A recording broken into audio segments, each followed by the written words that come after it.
Hola, ¿qué tal? ¿Cómo están ustedes? ¿Tranquilos? ¿Serenos? ¿Frescos? E agora, quem se aprovará de vestibular? Vocês vão passar, galera.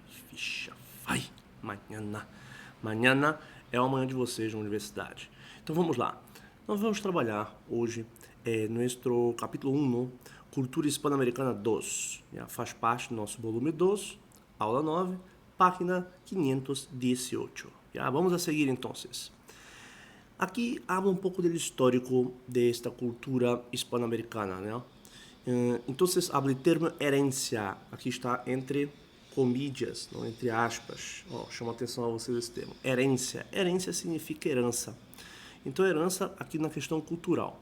Se define com os rasgos. Rasgos são características que passam de uma geração, que é de uma geração, a outra. E estes também podem ser de índole cultural, como as costumbres e tradições. Uma pessoa de ascendência latina é descendente de uma família mexicana, centro-americana ou sul-americana. Os hispanos são aqueles que pertencem ou viêm de um país em onde o espanhol é seu idioma oficial. Muito importante lembrar também a expressão latino-americano. Nós outros brasileiros somos latino-americanos porque tanto o espanhol quanto o português são idiomas que provêm do latim, sim? Então, olha lá, no segundo parágrafo ele fala assim: a continuação les presento algumas das diferenças culturais que separam os hispanos de los americanos. Aqui chama atenção a vocês, gostaria que vocês marcassem esse termo americanos. E entre parênteses ele coloca assim, ou seja, del mercado general estadunidense. Porque, lembrem, nós somos americanos. Quando se fala de norte-americano, eu tenho Canadá, México e Estados Unidos. Então, às vezes, se faz uma designação equivocada de chamar de norte-americanos somente os estadunidenses.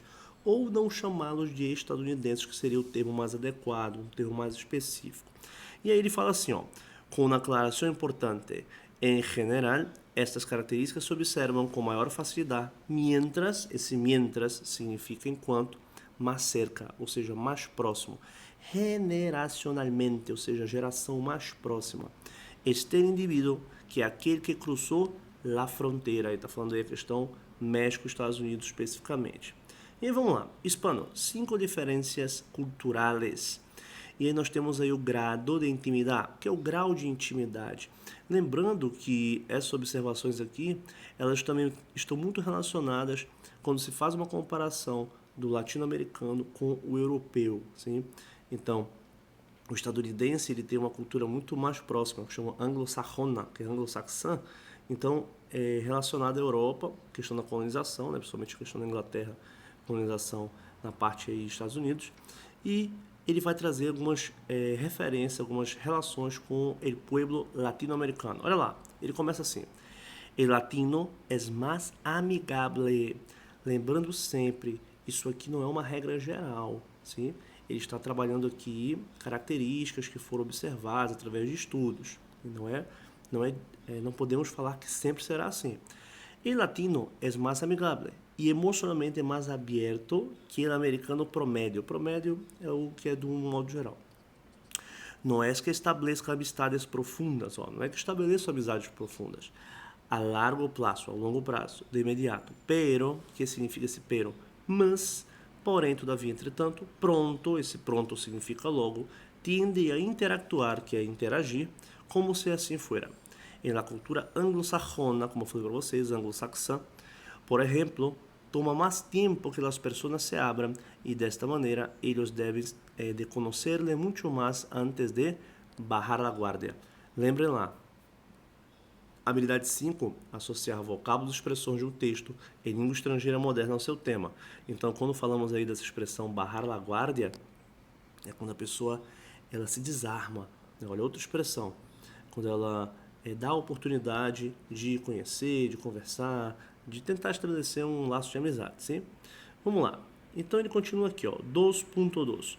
Reconocer a presença de outros. E aí ele fala assim: aunque, esse aunque significa ainda que, é uma necessidade de todo ser humano el ser reconhecido como tal, este rasgo, olha a palavra rasgo novamente aí, que significa característica, né? Cultural, é muito mais marcado entre os hispanos.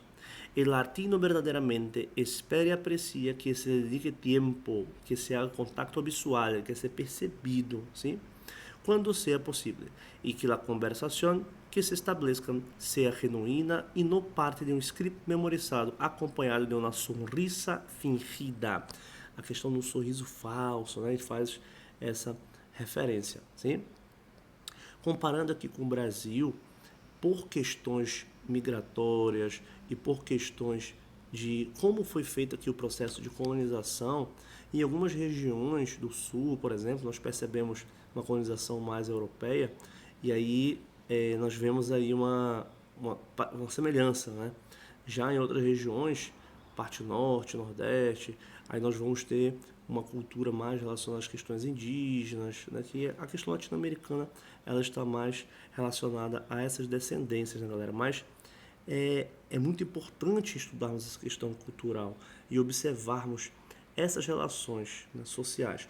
Por isso que lá na competência de área 2, ele fala de grupos sociais, é justamente esse estudo que se faz, sim?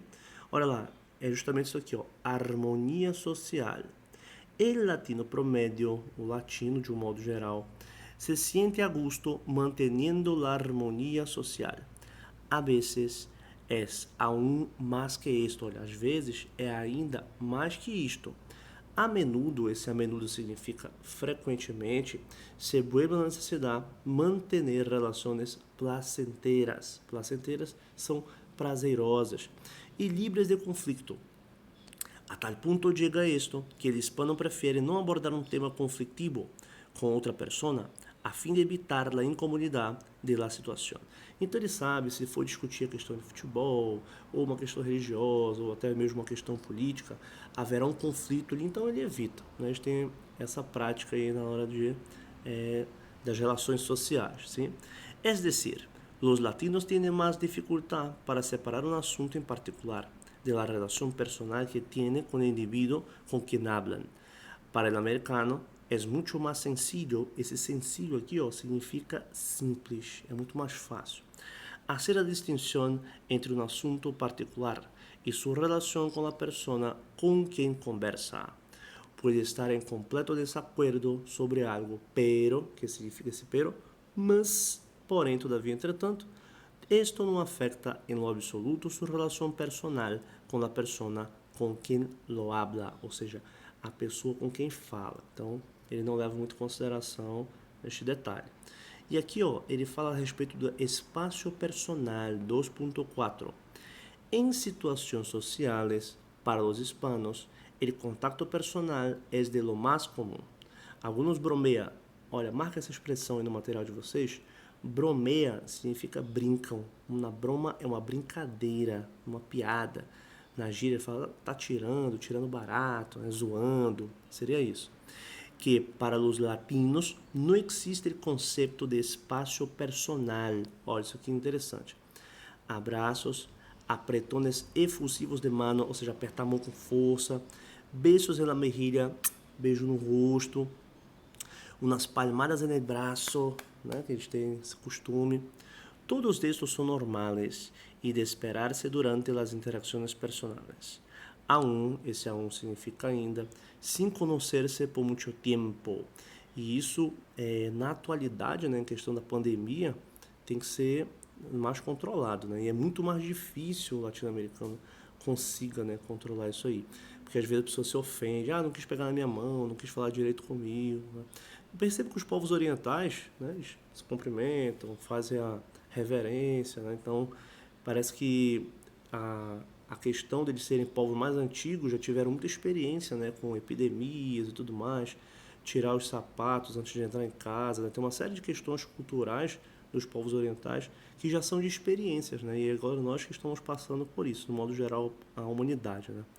E aí, ó, ele fala aqui, para el anglosajón, esto não é nada cômodo, ou seja, um norte-americano, estadunidense, até mesmo um europeu de modo geral, dependendo da parte da Europa, eles não gostam muito, não sentem muita vontade na pessoa se aproximar tanto. A menos que se trate de família ou de alguém com quem se haya tenido uma relação personal por muitos anos. Ou seja, já existe um grau de intimidade, já conhece há muito tempo, então já é permitido esse tipo de proximidade. Vamos lá. ele fala aqui respeito à la autoridade. Esse ponto aqui é interessante, 2.5. Los hispanos tendem a ter respeito e admiração por aqueles a quienes percebem ter mais autoridade. Aí a questão hierárquica, né? El juez, el doctor, el gobernador, el abogado, el apresentador de notícias, o advogado, né? O apresentador um jornalista, el presidente de uma grande empresa. Todos são exemplos de pessoas que o latino promedio respeita por la posição em la que está. Por exemplo, um hispano não vai prestar seu médico para dizer que acaba de ver um anúncio na televisão que recomenda uma medicina para o mal que padece e quer que lhe recete uma vez de la que está tomando atualmente. Então, isso aqui acontece em alguns países. O grau de intimidade, inclusive, com o médico, né? Por mais que ele tenha visto, né, um novo medicamento, ele não se sente à vontade, ele fica com vergonha de chegar lá e perguntar sobre ou pedir para que receite. E o americano promédio, lembrando que esse americano aqui está se referindo ao dos Estados Unidos, não teria nenhum problema em nascer isto. E o doutor tampouco se sentiria ofendido a respeito. Pero, que significa esse pero? Mas, porém, todavia, entretanto, el latino... para o latino é uma completa falta de respeito. Ele vai ter esse questionamento, né? Ele vai ter uma visão diferente. Ó. Ele faz uma pergunta. Observe o símbolo de interrogação de cabeça para baixo, né? Característica aí do espanhol, quando vai começar uma pergunta. Como vai questionar a decisão de aquele que ha passado muitíssimos anos estudando e treinando para ser médico? Então ele já tem essa ideia. Pô, o cara é médico, estudou e tal. Quem sou eu para chegar lá e querer, né, contestar alguma coisa, dar alguma sugestão? Então, é uma questão cultural interessante. E aí, ó, aqui, galera, já vem a questão do próximo texto, sim? Então, esse texto aqui, nós vamos primeiramente para o comando, sim? Que está aí na página 519, já? Vamos lá. Aqui, eu vou direto para o comando. Então, o comando diz assim: extraída de um jornal, a reportagem enfatiza... extraída de um jornal argentino, questão do Enem. A reportagem enfatiza a mudança causada pela informação, tornando-se uma base de dados, os dados apresentados e a fala do entrevistado. Constata-se que a intenção do autor ao produzir essa reportagem foi a. Anunciar que a venda de livros eletrônicos superou a de impressos na Amazon.com. B. Informar que a Amazon.com está em primeiro lugar na venda de livros eletrônicos. Questão do e-book. C. Comunicar que a Amazon.com interrompeu a venda de livros de capa dura. D. Divulgar o lançamento de novos livros eletrônicos no site da Amazon.com. E. Apresentar as expectativas da Amazon.com sobre novas vendas. Então é importante nós verificarmos aqui, como estratégia, né? Ler sempre o comando, ler as alternativas e partimos aí para o texto. Então o texto fala assim, ó: El peso y el olor a rancio de los libros de tapa dura está um passo mais cerca de convertir-se, de transformar-se em relíquia de museu. Olha lá o que ele quer falar aqui, galera. O peso e o cheiro, olor. Então, sabe aquele cheiro de livro? E aí, quando se compra livros antigos, livros mais velhos, né? Em sebo, aí, cheiro mais forte ainda de mofo e tudo mais. E aí ele fala aqui, né? E rancio é o ranço, né? A raiva de ter que carregar livro, peso, é pesado, fede, né? Essa coisa toda. E o livro de capa dura estão ao passo mais próximo de transformar-se em relíquia de museu. Ou seja, qual a interpretação eu faço dessa expressão aqui? Que é aquela habilidade 5 que nós estamos trabalhando aí, né? Associar vocábulos e expressões de um texto em língua estrangeira moderna ao seu tema. Coisa do passado. Então, quando ele fala relíquia de museu, coisa do passado. É que a Amazon.com, uma das livrarias mais grandes dos Estados Unidos, esse termo mais grande, ele está correto, ele está adequado, significa maior dos Estados Unidos, anunciou que nos 3 últimos meses, as vendas de livros eletrônicos para Kindle e e-reader de Amazon superaram por primeira vez a la de los volúmenes de papel. Então ele faz uma relação aí, uma comparação, né? Superou o livro eletrônico superando o de papel. Essa palavra aqui, ó, el hecho, que significa o fato de que os e-books se venda hoje, esse hoje é um advérbio de tempo, hoje, mas que os de papel é algo assombroso. Assombroso porque está acontecendo muito, né? Se se tem em conta que vendemos livros de tapa dura desde há 15 anos e livros Kindle desde há 33 meses. Então ele faz uma comparação do tempo que eles vendem e como está se dando essa venda. Indicou, perceba que ele colocou lá entre comillas, entre aspas, né, a fala de alguém. E quem é essa pessoa? Jeffrey Bezos. Indicou em uma declaração, esse indicou é pretérito indefinido, né, passado, em uma declaração, Jeffrey Bezos, principal executivo de Amazon.com, o executivo fez essa declaração, fez essa comparação. Perfeito, galera. Então aqui, o que nós temos aí, ó, a letra A diz o quê? Anunciar que a venda de livros eletrônicos superou a de impressos, sim? Então, aqui essa alternativa fica letra A. Aqui ele traz um quadro de resolução, ele vai explicando de um por um. Inclusive é importante, né, nós sempre verificarmos a questão do extrator do item, porque o candidato poderia ter marcado letra B ou letra C, ou ter se confundido, e confirmar, né, porque não pode ser essas alternativas. Então a é correta. E aí podemos constatar a resposta nessa parte, né, que ele fala assim, lá, beta dos livros eletrônicos para Kindle e Reader de Amazon superaram por primeira vez a dos volumes de papel. E não só essa parte, nós temos a declaração, e em várias partes do texto ele confirma que é a letra A. A letra B está incorreta porque em nenhum momento consta as informações do primeiro lugar nas vendas, né, de livros eletrônicos. A letra C também é incorreta, não há passagem no texto que afirma a interrupção da venda de livros de capa dura, em nenhum momento ele afirma isso. Então você tem que ir pelo processo de exclusão também, tá? Uma estratégia interessante. E a letra D também é incorreta, não há nenhuma divulgação de lançamento de novos livros eletrônicos.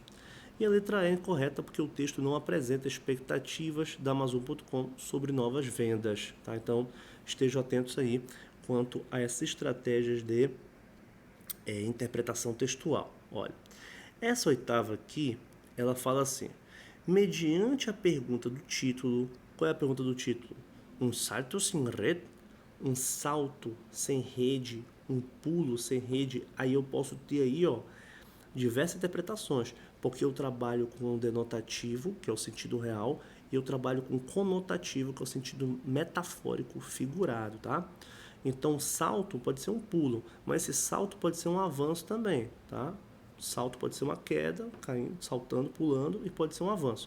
E essa rede pode ser a rede, internet, e pode ser aquela rede, quando os caras pulam, né, que os bombeiros colocam aquela rede, ou no circo, né, para sustentar a pessoa que está caindo. Então, um salto sem rede seria um suicídio, né, uma loucura. Ó. Adolescentes e internet.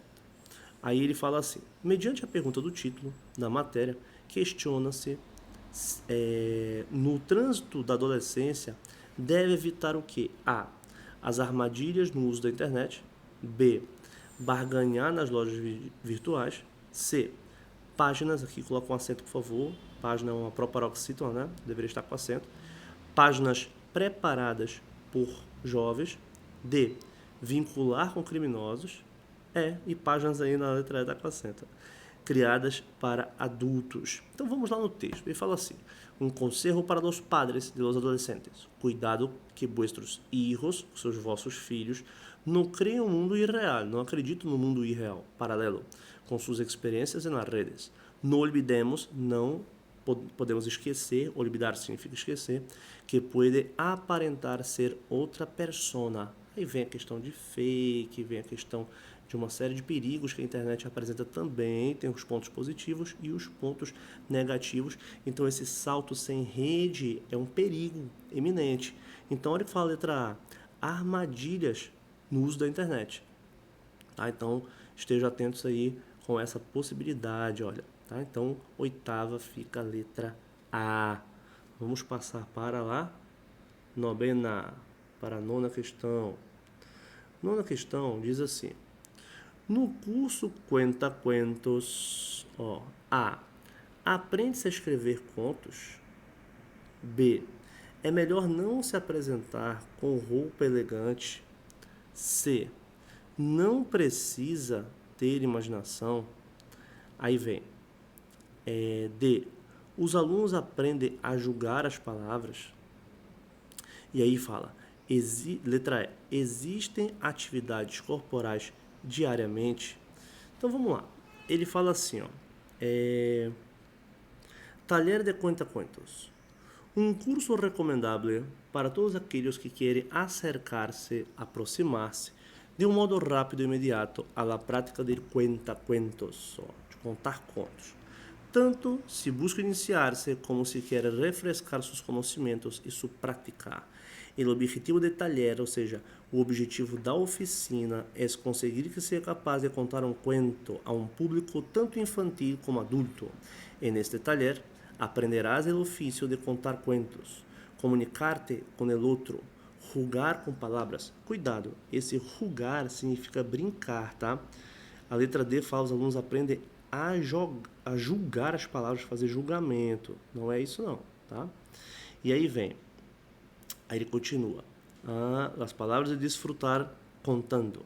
Em cada sessão haremos exercícios e juegos coletivos para trabalhar o corpo, a palavra e a voz. Serão trabalhos de desbloqueio com os que potenciarás tu expressividade, tu fantasia e tu imaginação. Talleres intensivos de 8 horas, impartidos em um solo dia, domingo.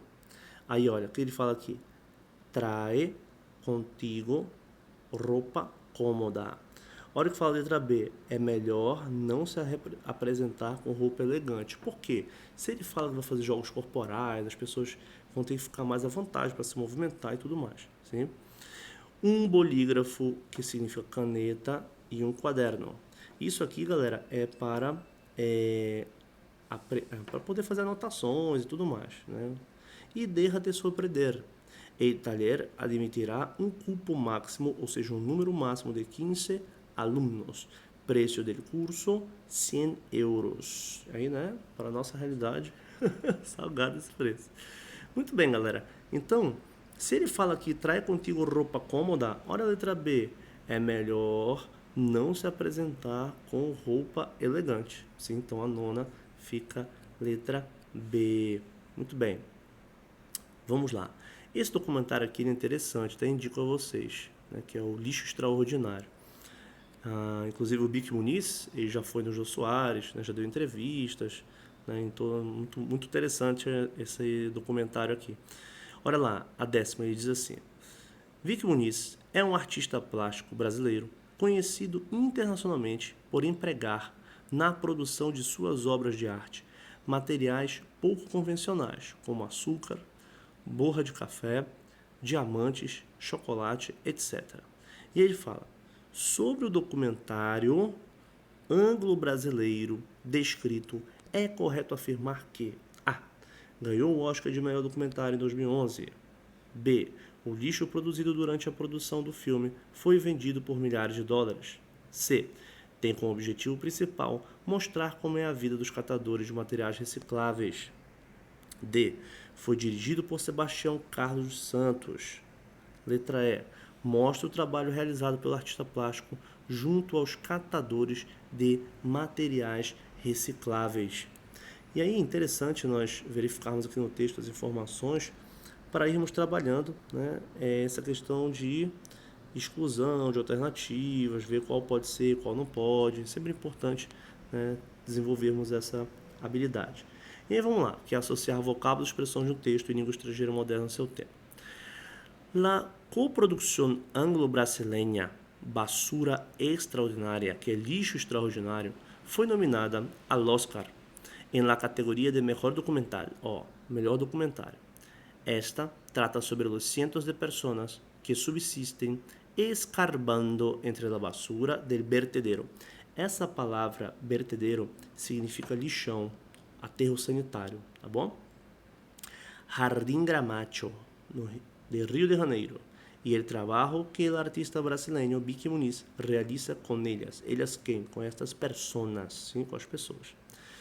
Com imagens de los recolectores e de la basura que estos reciclan, Muniz crea obras de arte, algumas das quais han sido vendidas por miles de dólares. Olha aí, algumas inclusive, né, foram leiloadas, foram vendidas por milhares de dólares. É interessante lá no documentário porque um dos jovens, né, que participa e tudo mais, ele acaba pegando o dinheiro da premiação e aí ele faz uma escola, né, de informática para os alunos poderem aprender a mexer no computador. É bem interessante, eu indico muito a vocês esse documentário aí, Basura Extraordinária. Pode colocar no YouTube lá, Lixo Extraordinário, vai aparecer. Um dos protagonistas de la cinta, né, na entrevista do encontro, é Sebastián Carlos dos Santos. El próximo 27 de febrero podría acompañar a las directoras del documental en la alfombra roja. Alfombra, lembrem lá no nosso primeiro material, aquelas palavras de origem árabe, significa tapete, tá? E rojo significa vermelho. Tapete vermelho, alfombra roja. De la gala de Oscar em Los Angeles. Ou seja, poderia muito bem ser indicado ao Oscar, né? Faz essa... Olha, poderia ganhar o Oscar, né? Ele faz essa referência. Então, galera, aqui fica a letra E, porque fala do que? Mostra o trabalho realizado pelo artista plástico junto aos catadores de materiais recicláveis, ¿sí? Muy bien. Entonces, aquí tuvimos nuestra clase. Muchas gracias. Hasta luego. Mucha lucha. E vocês vão passar, galera. Ficha. Vai. Mañana. Gracias.